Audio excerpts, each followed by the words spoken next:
簡單易做，用新鮮藍莓製造，香甜美味。80g 新鮮嘅藍莓，用叉將佢略略壓開。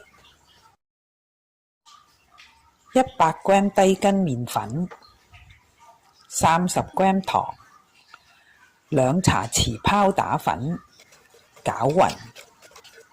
一隻雞蛋約55g 蛋液，80ml 牛奶，攪勻約1分鐘。30ml 菜油，攪勻約30秒。將蛋液倒落去麵粉裏邊，攪勻約2分鐘。倒入一個已經掃咗油4寸乘5寸嘅盤度，放上藍莓。